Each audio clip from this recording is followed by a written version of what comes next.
First Amendment free speech protections are supposed to work both ways. Speech everyone likes isn't what needs protecting. It's controversial speech that the founders sought to defend. In the American tradition, the answer to so-called bad speech has been more speech. When a controversial speaker is given a platform, his or her remarks are constitutionally protected. Likewise, those who disagree with the speaker are also allowed to protest or offer counter-arguments in their own venues. But at what point do protests move into the realm of infringing upon the right to speak freely?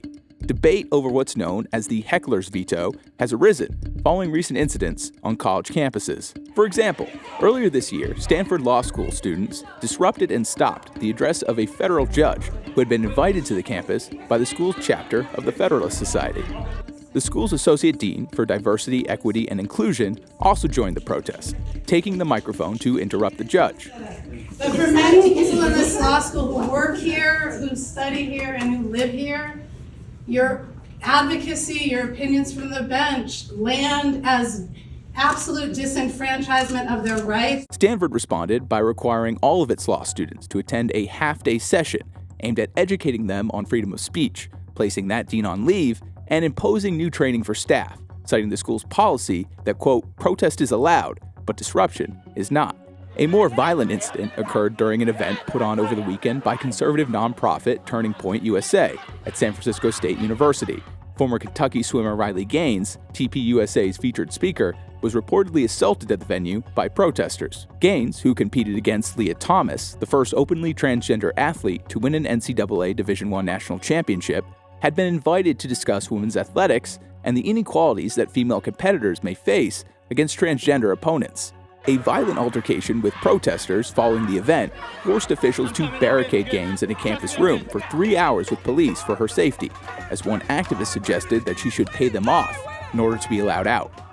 Tell her to pay us. Tell her to pay us and then she could go. $10 each.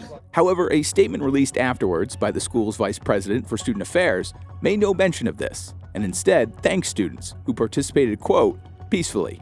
Meanwhile, a pro-life meeting at Virginia Commonwealth University last month was shut down after event participants were similarly assaulted and sheltered in a campus room while 2 protesters were arrested for their actions. The pro-life group is now threatening legal action against VCU due to the lack of security the school provided and the delayed response of campus police, who reportedly did not arrive at the scene for nearly half an hour, despite prior warnings that the event would be disrupted by protests.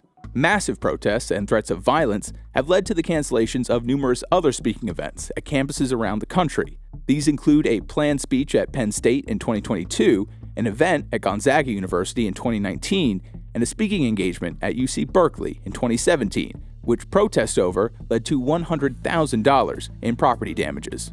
Though college students have every right to protest speakers or organizations whose viewpoints they disagree with, when it bars speech from even happening, or turns into violent threats and in some cases actual violence, that brings on what some have deemed a suppression of free speech.